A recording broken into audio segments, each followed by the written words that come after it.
Are you tired of living in a state of constant overwhelm, feeling like you're perpetually running on empty? I know you're juggling work, family, relationships, and all the demands of modern life, and it's leaving you feeling depleted, stressed, and disconnected from your true self. You've tried time management techniques, productivity hacks, even escaping into distractions, hoping to find a sense of calm amidst the chaos. Perhaps you've explored mindfulness apps, meditation practices, or even sought therapy.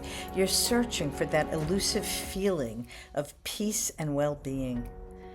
But what if the key to resilience isn't about adding more to your already overflowing plate, but about cultivating a deep connection to your inner resources, starting with the simple act of breathing? My guest today, Monica Bodurka, co-founder of the Leadership Wellness Group and author of A New Way to Be, discovered this profound truth after years of striving, achieving, and ultimately burning out. Growing up in an immigrant family with a strong work ethic, Monica learned early on that success meant hustling, pushing through, and constantly striving. But it was only when she stepped away from a prestigious career that she began to explore the true meaning of resilience. Not grit or toughness, but a deep-seated capacity to stay centered amidst the storms of life. Listen and hear Monica's inspiring story and discover how micro practices, especially breath work, can transform your relationship with stress, unlock your inner resilience, and create a life of greater ease, joy, and well-being. Welcome to Making Change with Your Money, a podcast that highlights the stories and strategies of women who experienced a big life transition and overcame challenges as they redefined financial success for themselves. Now here's your host, certified financial planner, Laura Rotter. Welcome, Monica, to the Making Change with Your Money podcast. Thank you, Laura. I'm thrilled. I'm thrilled to be here. I'm very excited for our conversation. Me too. So I will start as I always do with the question, Monica, what was money like in your family growing up? So I come from an immigrant family, and although we never wanted for anything, we I grew up firmly rooted in the middle class. Money always felt, even though it wasn't scarce, like it was scarce, and like you had to work hard for it. And there wasn't an ease. We talked right before we hit play about ease. Yeah. So that wasn't there. And what makes me think is it makes me realize it's not about how much money you have, it's the energy around the money, right? Because like I said, when I look at my parents and how well they've done for themselves as immigrants coming to this country, before I was born, I mean, there should have been ease. You know, my mother was a full-time teacher, my father worked for a big company, they have pension, like there should have been ease, and yet there wasn't. So anyway. Right. Everybody comes with their own money stories, right? So Mhm. it probably reflected how they grew up. That's right. And as you reflect back and we talk about, as you said, ease and stress, what kind of impact did that have on you? Well, you know, it causes fear, right? And it causes this. I've done, you know, both my siblings and I, we've really thought about abundance and finances a lot, and what um, that energy. It's an energy. The impact it had, and it causes a scarcity mindset. It causes, you know, you and I were talking about. You feel you have to hustle. You feel you have to really work hard. I think on some level, you know, and I think of my father, you know, there was a feeling that it was his way to prove himself in a new country was might. So you had to work, and do, as opposed to even, you know, and put away that money as opposed to enjoying it. and celebrating it and celebrating the fact that, there is security. So yes, so what did it cause? It caused all that we had this feeling, and I say my brother, my siblings and I, that we had to hustle, that we had to work hard, that money, the whole money doesn't grow on trees, all that good stuff. And that's unique as not unique That's as right. Yeah. Monica, especially in immigrant Yeah. families, that there is pressure felt by the next generation, Right. from the parents to, that they are sacrificing for you, so you need to achieve. Uh, Yeah. was education valued? Clearly, Oh, they're absolutely. So professional. it was all, yeah, typical, again, textbook stuff, right? So yes, we were all supposed to be extremely successful. My father, and we all, we did what, actually my brother rebelled. He was like, I'm going to do the opposite, and, became an artist, Oh, and interesting. but it was interesting, but we were supposed to be lawyers, doctors, engineers who were Yes. high performing, and it was, and it wasn't my mother as much as my dad, but, very much wanted, and because we did well in school, it was like, okay, you're supposed to do this and this. And my father, he worked for General Motors, and he said, well, you should be the CEO of General Motors.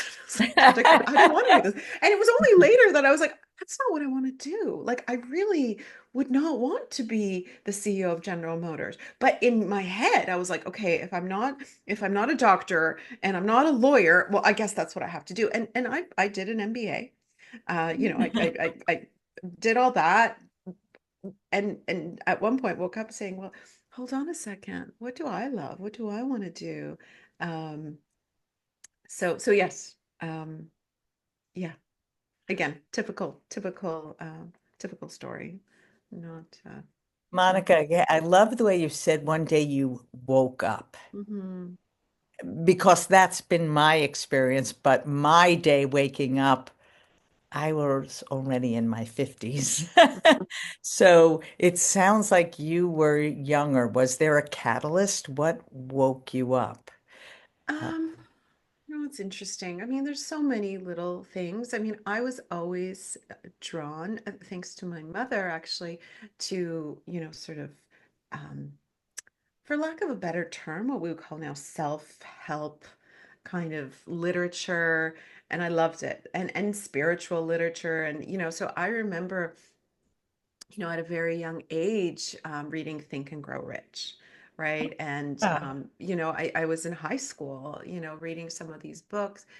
But I think when I woke up, because I was still very much an achiever and wanted to, you know, I actually think, and maybe it's not just, I was going to say women in particular, but maybe it really is for men as well. You're taught early on, and I see this in my girls. My girls are teenagers, they're 15 and 13, and they're taught at school, you have to, to be a good student, you have to do this and this and this and this, and you listen to your parents and you listen to your teachers and you do what society, you do those assignments. You don't think about, well, what do I actually want to do? Those courses aren't even chosen for you in the beginning. So I did that, and I was very good at, and some people say it's a birth order thing. So I was the oldest child, so I was very good at being good, right? Doing well in school, overachieving in school, and just climbing those ladders, right? And got a lot of positive reinforcement for that. But it was when I went into the workforce, having graduated, top of my classes, and then, doing an MBA, and again graduating, everything was great. And it was in the job that I was like, oh God, this is really boring. I don't like this, right? This isn't what I want to do. This isn't sparkling for me. This isn't as um fulfilling. I'm feeling the days are really long. And so I said no. And I remember, and this is, I actually, maybe I wrote about it in my book. I remember the moment when I actually My first real job was actually working. I was working first as an intern at the Canadian High Commission in London, England. So it sounds really great, right? So I'm Ah, working, London, England, High Commission, really great. Perfect, right? Sounds good. what is Um, that though? it's the embassy. So because we are a constitutional monarchy in Canada, it's so true. so we don't call it the embassy. It's the High Commission. So Yeah. basically, um, working at the Canadian Embassy in London. And what So were you doing? I'm curious, like what the MBA training, because you could be in marketing, you can be in finance, you could. right. So what I was doing is really I was they were it was a silly not a silly project, whatever. They were looking for, it was basically market research, Okay, right? So that's what I was basically doing. thank you. Um, but it was interesting, and then I had an opportunity open up. So my director said, listen, there's an opportunity for basically full-time employment back in Canada, in Ottawa. Our uh you know so anyways, I said, okay, I'll take it, because I could have stayed there, but I thought, oh, this is great, this is full-time work in our nation's capital, perfect. So I did that, and then got this position, which again was great, but I found it not um, fulfilling. And so I remember, I was really young still. And, again, my parents are like, this is great. This is the federal government. It's a good, it was it was a management role. I was asked by my director if I wanted to um, participate in, it's like an 8-year program where you do 2 years in different departments. And by the end, you can be sort of on track for an executive position. So all of this sounded great, and Yeah. it felt like death, though. It felt so dull to me. And so, much to my parents' chagrin, I quit that job. I just completely, I quit after 3 years, and ordered, and it came as a big binder, a Tony Robbins course. And and literally it was, this was not an online course at the time. It was like a big binder. And I think, and there were CDs, and I think I could call in to for some like conference phone calls. And it was really the first time when I started looking at, what is it that I want? Like, what really, and what are jobs I really liked? What really sparkled for me? What's been fun? What's been fun? Not what I had to do or what I should do or where I get positive reinforcement, but what's been fun? Where have I felt relaxed? Where have I felt my authentic self? And who is my authentic self? Because I've carved myself into this person that society, or whatever, that society gives accolades Yeah. for, right? Like I could do that, and I did well in the job, I did well in the school. So who was that? And it's an ongoing process. I'm still there 20 odd years later, right?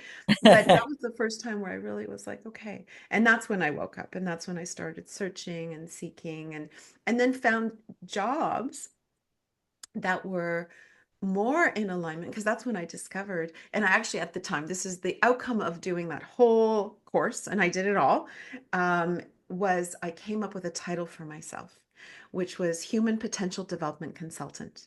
I Oh, had never heard, coaching wasn't an industry yet. So then I actually joined Coaching You, Coach University, and it was like the first coaching certification in the world, I think.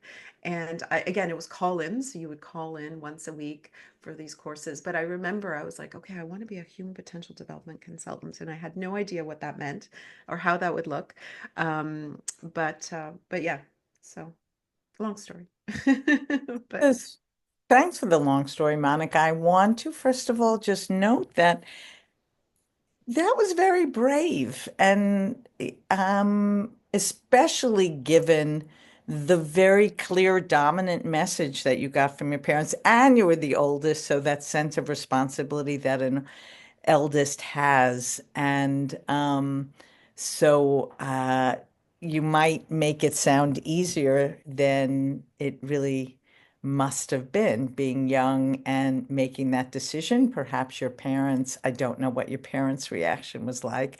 I'm also curious what role, if any, money, finances played in that decision. Did you have Oh, savings? no. Well, I mean, I had a Were little bit. I had a little bit of savings. I you think living at home? I mean, no, no, no, no. My parents were living 4 hours away. I wasn't living at home. I mean, I probably wouldn't have been able to make that decision if I was living at home. They'd be like, no way, interesting. That's even though I good. was like in my Good. 20s. So no, I was not living at home. I was on my own. I had an apartment. Yeah, I had all kinds of payments, a car and this and that, right? So it wasn't, I was single.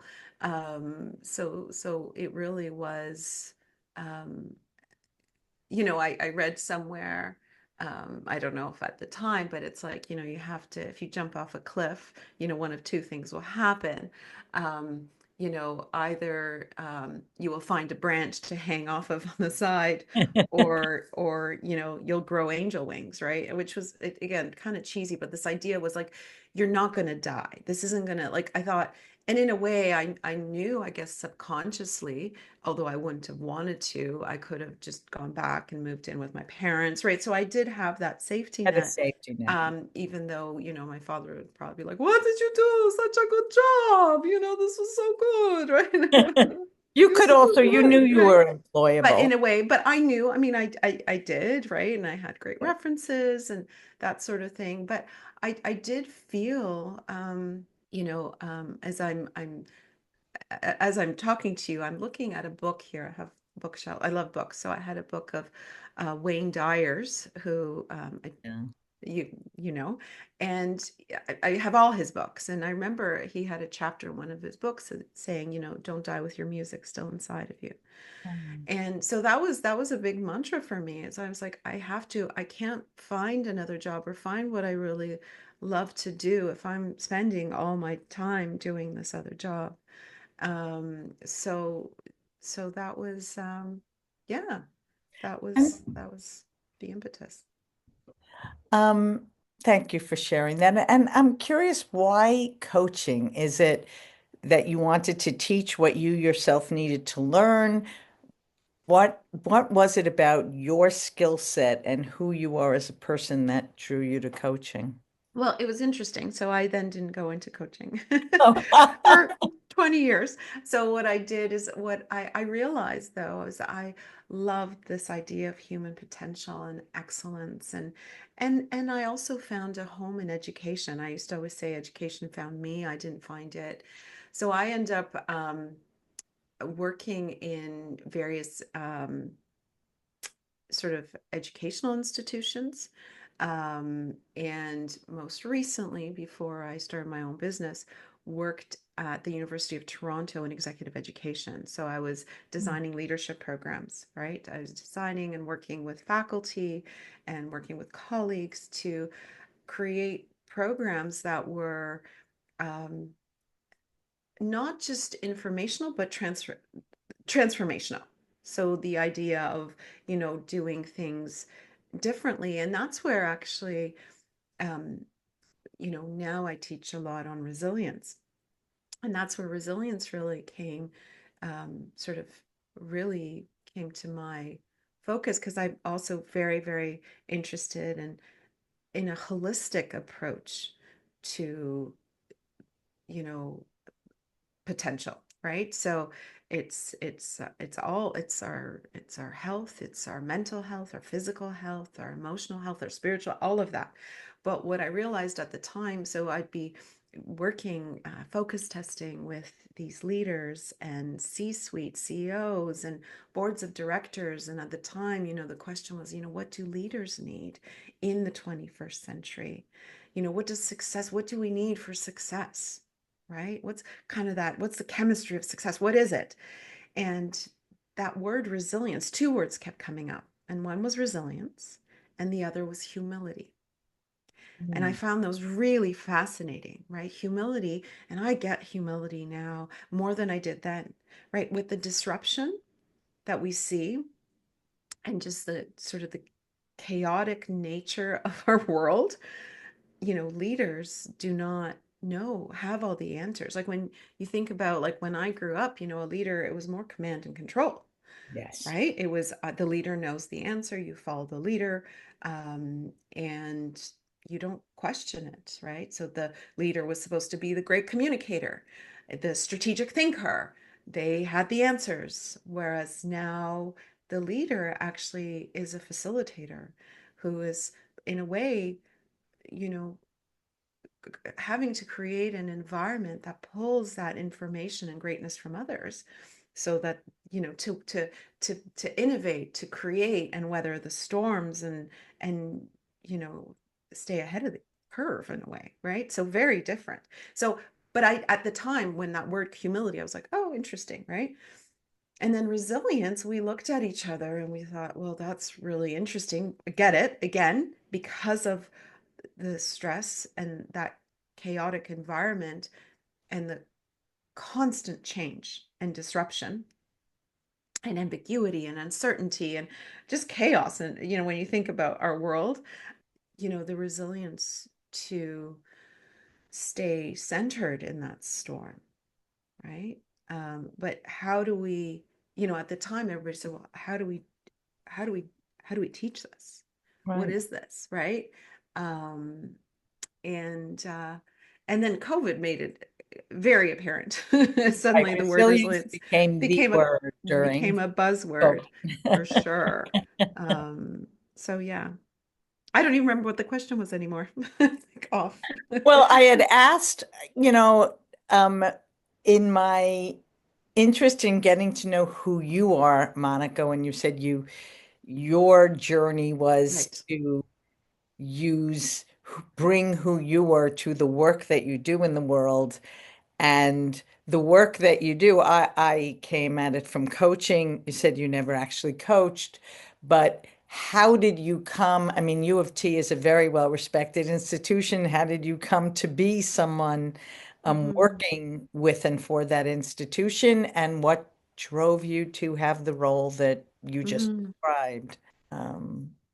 From someone who quit a job Yeah. and listened Well, to yes. So yeah, Tony I mean, Robbins. it's all a journey, right? So I think what it Yes, was is, realizing what things, choosing jobs more that light you up as opposed to yes, ones that didn't. Because so that's what I, did for 20 odd years, right? And yeah. then So what lit you up about it? I guess, so again, when I was working suddenly now, and again, there was a process. I didn't get to that job right away, but right. when I was working as a director, creating leadership programs, all of a sudden, I had the capacity. I I was involved. I was working in human potential development, right? I was like, oh, this is what, right? This is what we're teaching here. It's a world-class organization where we're bringing, you know, the latest thinking and to leaders who can cascade this information out through their organizations. And I had an incredibly inspirational, motivational, wonderful boss who, inspired us to think differently and try new things. And so I loved it. I loved it. So Sounds yeah, so great. that's how so suddenly I was able to be in a job that it was closer, but it wasn't still 100% it. And I found myself in this kind of, um, yeah, I mean, I found myself still, you know, uh, balancing, trying to suddenly not walking the talk, right? So because I at the time I had younger kids, and I wanted to get more into, um, I think, a holistic.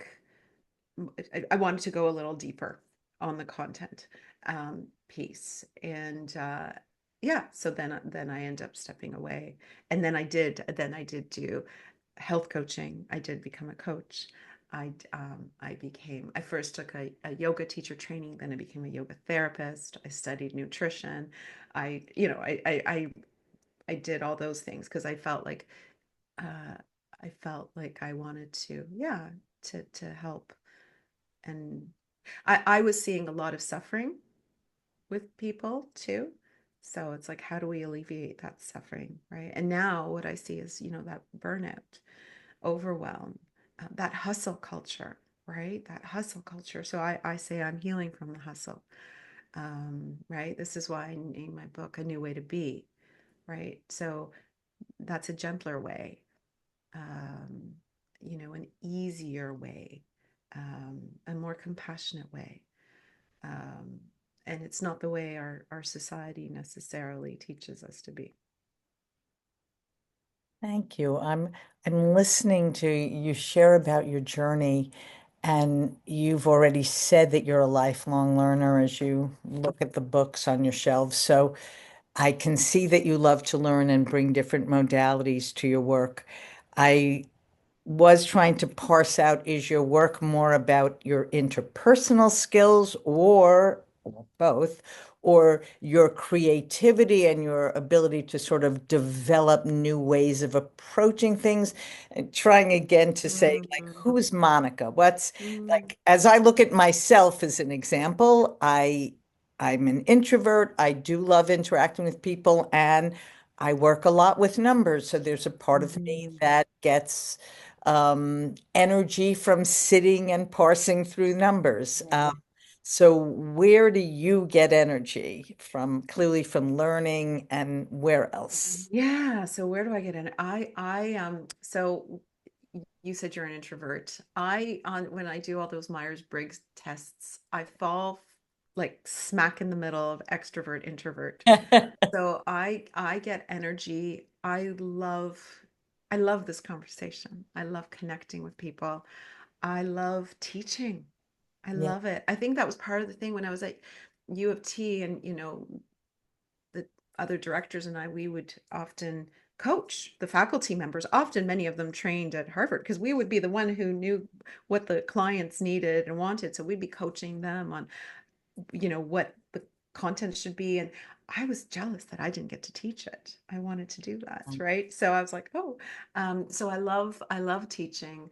I love connecting with people. I love actually creating as well. So working with, I have some colleagues that I run my business with, and co-instructor, a dear friend that I who came with, she also worked at U of T. So, when that brainstorming is really fun, creating, innovating, all of that, and yeah, even with my assistant. So I think I get energy both from people and engaging with people, but also that quiet time, recharging, reading that book, um, walking in nature, doing the breath work, restoring my nervous system um, from our environment. So yeah. Thank you, Monica, for helping me get a better and our listeners get a better sense of who you are. So, if you could please share with us now, what are you doing now that you have your own business? So, gosh, what am I doing now? So I am, I'm, I'm, I'm living, I want to say I'm a human potential development consultant. Okay. Um, but I still aspire. I hope I inspire people. So what I do is, we run. I say we because there's a couple of us, programs on resilience, and resilience. Um, so yes, programs on resilience, coaching on resilience. Wrote a book on resilience, and again, it wasn't a word I actually liked in the beginning because it sounded like a gritty toughness. I wasn't drawn to it at all. Um, so, but when I dove into the research, I found out, oh my goodness, um, you know, resilience isn't about grit or pushing through or that hustle.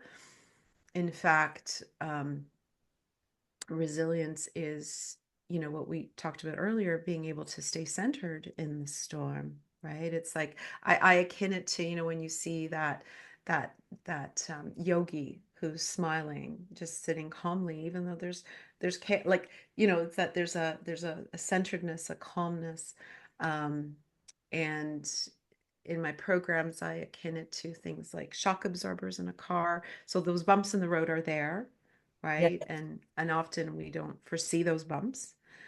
Um, but having resilience is again like having those shock absorbers, so those bumps aren't as bumpy, right? Um, Another analogy I use, it's like having a charged battery. So just like on our phones, if you don't charge your battery, the phone's going to die. So same thing. So an individual who has a charged battery has more energy to be able to respond to stressors, to to keep their prefrontal cortex online, right? Um, so I do a lot of work, and we teach a lot on the nervous system. Um, so again, this idea of being able to keep your nervous system calm and reset so that then your body doesn't go into fight or flight, and then that prefrontal cortex disengages, and suddenly everything you need to be rational and creative is gone, right? So yeah, so that's what I do, work with organizations and individuals to offer this kind of programming in a chaotic world, right? And I guess could you share with us who you do your best work with? I mean, you said broadly individuals and organizations, but can you be more Mm, specific? sure, People who are sure. listening might So say, this sounds interesting to me. yeah, so it's interesting. So one of the who do we I'm just trying to think what I said earlier in terms of, what's fun. So I we have a program for coaches. Um, Interesting. and yes, and it's a program that's like accredited by the International Coach Federation. And it's a program that it's like hybrid, right? So part of it's online. But then we have these 3 live sessions where we come together as a community of practice. Hmm. And it draws people from all around the world, which is really exciting for me. We have our last cohort, which was the 16th offering of the program. We had people from Italy, from France, from Germany, from Qatar, all over the US, and some from Canada. And, we've had people from Israel, from all walks of life, who are either already executive coaches or life coaches, or they're having coaching conversations with their staff. And so they're, people managers, for lack of a better word. And so we'll come together as a community of practice and, you know, talking about how to help people deal with overwhelm, burnout, um, how to help people um, move from suffering to well-being. Um, and it really energizes me because I laugh that we're starting a movement, right? Because these are the people then having, creating different contexts for others. And so yeah, it's very energizing, and we're really proud of it because, like I said, we've now had 16 offerings. We're starting our 17th offering next week. And yeah, How and we big are have, the cohorts? what's that? How big are the cohorts? The cohorts aren't huge. I mean, they'll be, our last cohort was about 20 people. So they're around, between 15 and 20 people, and which allows for great conversation. And the whole premise of the program is embodiment, right? So we're not just learning about how to coach others to cultivate resilience, but how do we embody this, right? How do we, it's I always joke, how do we, we're like dogs. We smell it on each other, right? So how do we, as a coach or as a leader, how do we embody this? How do we, you know create, rewire our brains, right? This is creating new neural pathways in our brains. How do we use neuroplasticity to become a new person, one who is happier? Happier makes you more resilient, healthier, and stronger, even physically, right? Um, so it's really great because what we do is we basically the part of the program is based on research of the American Psychological Association, which says that resilient individuals have habits, behaviors, thoughts, and actions that make them resilient, right? It's not this innate trait that some people have and others don't. So based on that, we know, okay, that these are behaviors, these are thoughts, this is a way of thinking and actions that we can take. So now what we do is we ingrain those habits in our brain. That's the goal, is to ingrain them so that they fire automatically. And we do this by choosing micro practices, and that's how we work with people, by choosing small, tiny micro practices, but repeating them over and over and over again, right? Until they are our new normal. And what's great with micro practices is, as you know, people are really busy, right? What I hear from people all the time is they're overwhelmed and busy and I don't have time for it. But when it's a micro practice and you're stressed, but you can think, oh, right before the Zoom call, there's that moment before the the facilitator comes on, and there's that minute, I can breathe during that minute. I can lengthen my spine, I can take a deep breath and tell myself I'm calm, and that changes everything. So that doesn't take more time, right? It's a new way to be. Um, so anyways, that's a program that really yeah, and working with these coaches and leaders has been extremely fulfilling, and I'm humbled by it because they come in often with so much more wisdom and experience than I have, right? So we're co-creating and learning from each other. So it's great. Thanks so much for sharing that. I know in my own life, from meditating daily to exercising daily to doing spiritual text study, that this is a constant practice, that there Yeah, isn't in a sense that like, well, I've done it for this long, so now I'm good, right. because for better or for worse, I'm human. So I'm wondering what practices, Monica, you have in your own life that helps you stay, I don't want to say centered, because I actually think that there's a constant, if you do Hmm. yoga and you're doing tree pose, there's constant adjustment. It's not Absolutely. like here I am and I'm balanced. So I'm curious Right. what practices you have. So, my number one uh, non-negotiable, or what I've discovered and works for me the most, is breath work. I think I mentioned I studied yoga therapy, became a yoga therapist, and I actually said this to my husband a couple of weeks ago. I don't know who I'd be without that program. Like it changed everything for me. It And so breath work is no longer a practice I have to do. It's something I want to do. I joke that I will miss a plane, but I won't miss my breath work. I will miss eating. I will miss everything. But it's so, and the reason is it I feel I feel different. And there's so much research on it, right? Like if anybody is interested in it, even reading James Nestor's book Breath Mm, really is fabulous because he really explains the physiological um, impact of breath work, and it doesn't have to take a long time. And he explains what the yogis have been doing for thousands of years, but everybody was dismissing, right?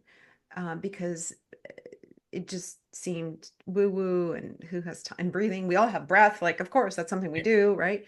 You didn't think about what's actually happening. But in today's world where people are so stressed and running and going, like, and the way we and this is being, I don't know if this is video recorded, but just think about the way everybody's on the computer, right, hunched over, shoulders down, their diaphragm is cut off, they're sending a signal to their nervous system that they're stressed and depressed and not safe.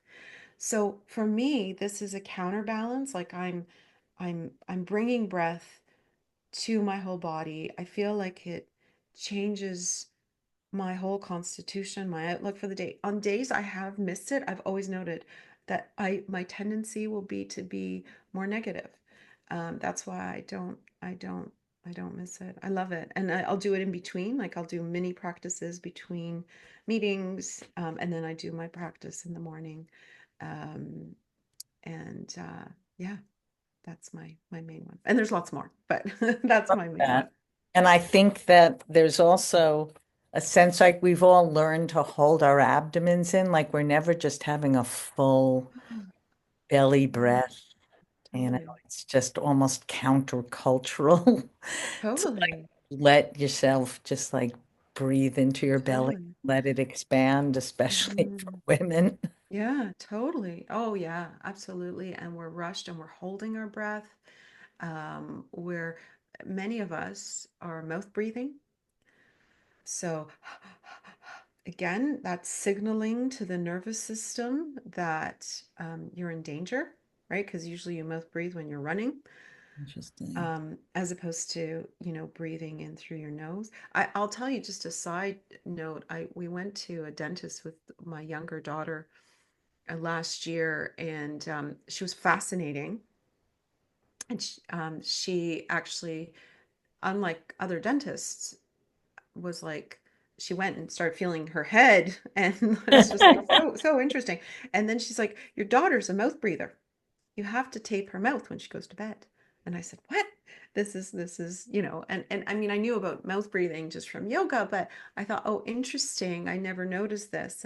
And she said, okay, you basically tape her mouth to go to sleep. She's not going to suffocate because, you know, that's our instinct. Unless your nose is stuffed, like you're Right. not going to do it, right? Like it's something to be done with somebody who's got like respiratory issues. But anyway, and she's like, and come back, and there's a whole bunch of things that happen with the mouth, and I'm not going to go into all the dental reasons she was recommending this.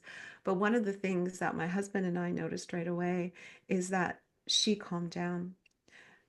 She would, because she'd be self-regulating at school all day, she would kind of come home and just be really, um, for lack of a better word, dramatic, but intense, right? Like just, Yeah. and just very, very, yeah, very intense. And she just chilled out. And it was really interesting because, again, in his book, James Nestor, he talks about this, right? What happens to our bodies when we're not getting enough breath, and what happens when we're mouth breathing. And so it's great stuff. I can talk about this forever, because I've seen it as just the most amazing tool. And I can share research with you as well. I mean, if it's of interest to your viewers to explore further, because I do think yeah, it changes everything. So Thank you. And specifically for sharing that, two things came up for me. First of all, I do have medical tape on my bedside, and I don't good. do it every night, but I do Mm, tape my yeah. mouth when I sleep because I do think that I was snoring. Mm, And I had read about that it could help if you're because we all lapse into mouth breathing when yeah. we're sleeping. And so it sounds crazy, but it really works, Yeah. number one. And number two, I use my Apple Watch to remind me every 2 hours to just breathe for a minute. And it has haptics on your wrist. So, so it's a deep breath, a deep Hmm, inhale, hmm, hmm. exhale, and for me, it's reminding myself to be present in Yeah. the current moment and not to be off in my to-do list or my preparation, which, Mm, as we noted at the beginning, is what our culture almost demands of us, you know. yeah. And the Yeah. idea that actually this is it. This is our lives, this moment as we speak, as the air is a little bit cool, as my cat is in the That's right. corner, and just to be present with my Hmm. breath and with what is a practice that I have. And I love that. And that's what we teach is again those micro practices and having triggers to remind you to do that, right? And finding, actually, one of our grads said, for example, while putting on makeup. Like, what's something you do every day, right? So being really mindful with it, like being super Yes. present and like, or Like brushing your doing the teeth dishes. or Right. doing right, whatever it is, or even like for me, it's cold out. We were talking about it. It's January. It's snowing here today in Toronto, Canada. So I'm drinking a lot of tea. Well, my kettle, it takes about 60 seconds or more for it to boil. So I could go off and be tidying or scrolling or something while I wait. Or what I do is it's now I've created this, it's like a trigger for me that I'm going to take some breaths. So I do that while I make a smoothie and I'm blending my blender. I'm taking breaths, right? So it's while you wait for the shower to get warm, you take your breaths. Like, where are all the places? Even when I go for a walk with my dog, before I do call my mom, but I first walk, right? This is my time to check in with my mom and we have a great conversation. But first I walk in silence, no podcast, no nothing, to just feel the feet on the ground, notice the snow or whatever, the cold air, warm air, whatever.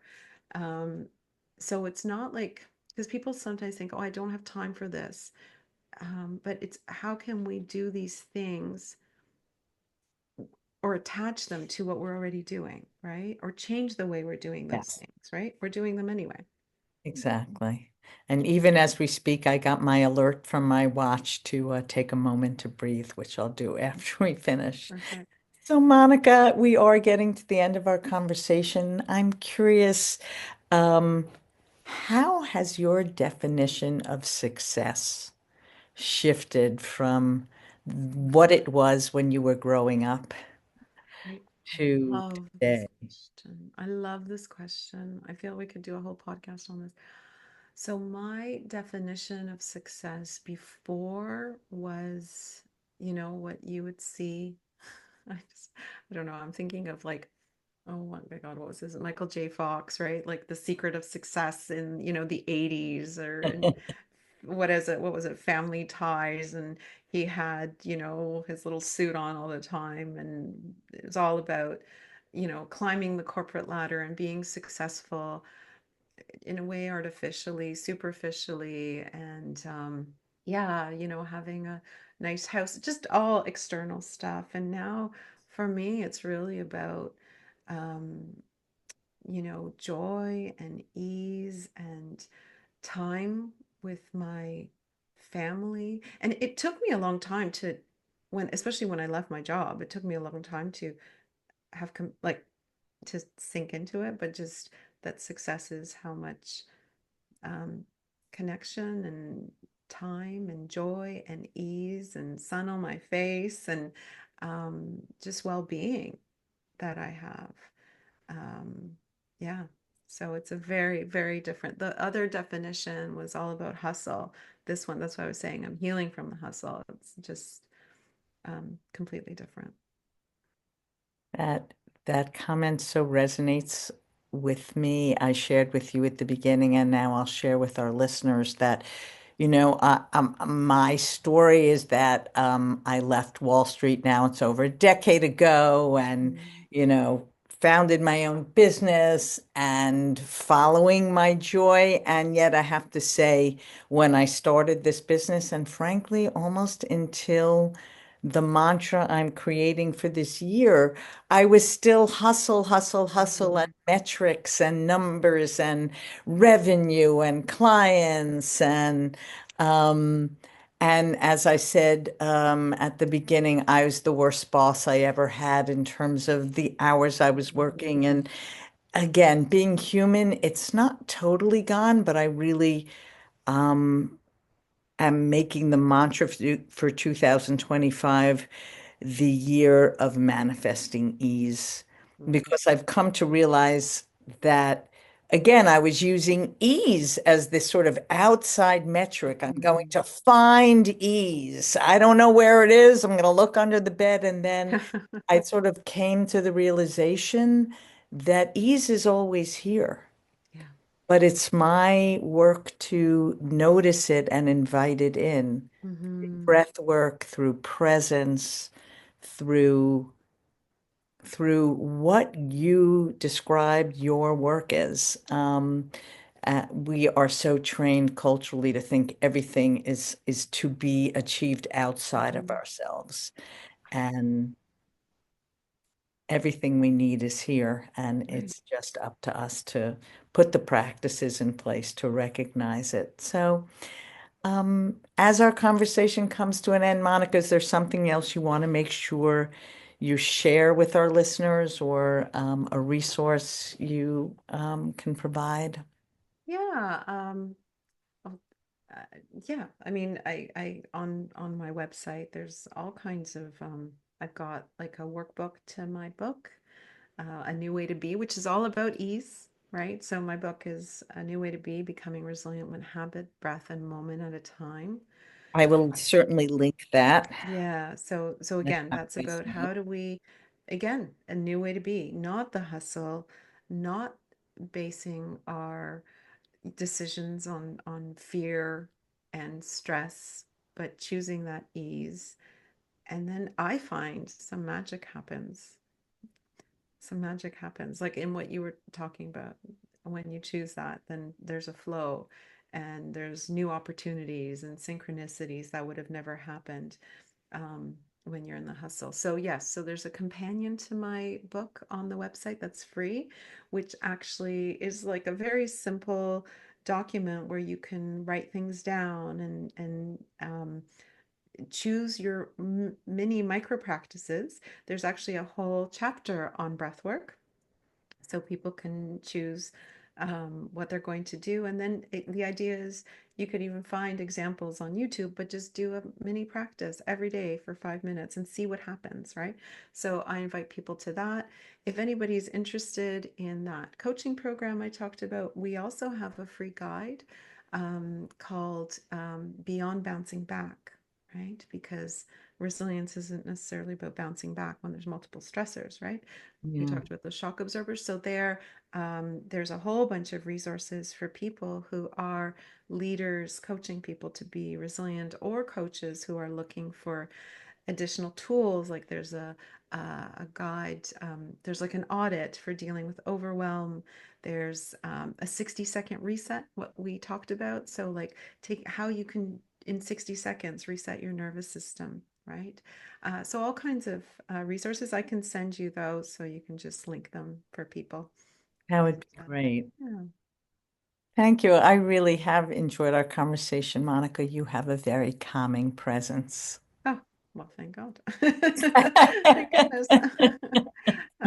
It's been such a joy. It's so nice to meet someone, who's so aligned, and, doing similar work in a different field, but with the same essence. So it's a joy and an honor. Thanks for listening to Making Change with Your Money. Certified financial planner Laura Rotter specializes in helping people just like you organize, clarify, and invest their money in order to support a life of purpose and meaning. Go to www.trueabundanceadvisors.com/workbook for a free resource to help you on your journey. Disclaimer, please remember that the information shared by this podcast does not constitute accounting, legal, tax, investment, or financial advice. It's for information purposes only. You should seek appropriate professional advice for your specific information.